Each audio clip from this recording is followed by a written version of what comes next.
Bible say here that the people of Israel, they were in a quagmire. All the entire Israel army, they were perplexed by a man called Goliath. And the Bible says, and Goliath came with his army and they pitched against the people of God. So they set their battle in a way. In other words, army against army. Now they will face each other in battle. And Goliath said something really bold.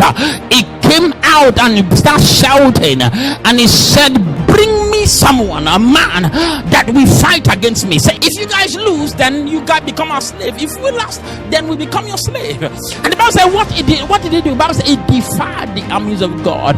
He said to them, like, you are cowards. He said to them, you are servant of Saul.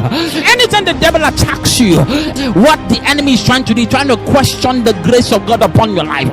He's trying to call you out to fight against him. But what many of us we fail to do, we try to fight the devil on his terms. Are you with me? That's what happened to the people of Israel. Why? Because we are trying to fight Goliath with the same hammer that Goliath has. And that's why when David came, he had to change the procedure of fighting.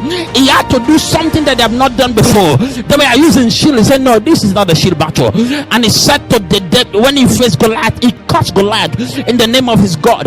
This is why I stopped to prophesy upon your life, upon your family. Any question mark in your life, anyone that is defiling the grace of God upon your life, anyone that they question your God, I said today they expire.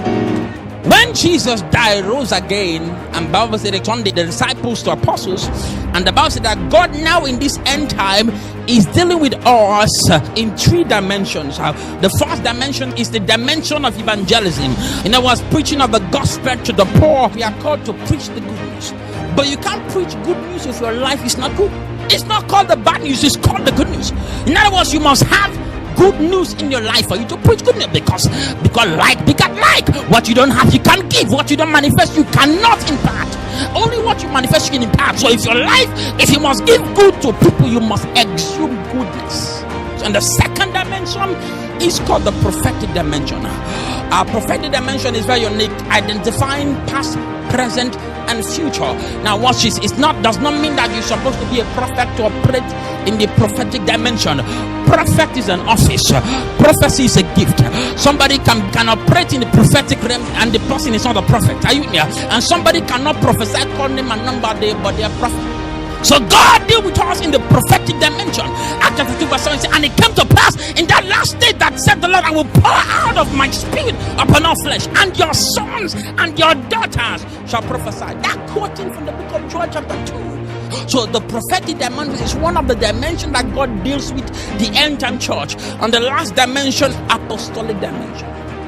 Apostolic dimension is taking individual and family by force from one level to the next.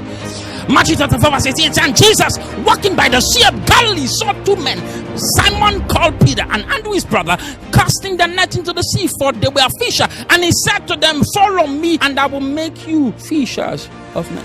Apostolic and apostles are sent to help people, nations,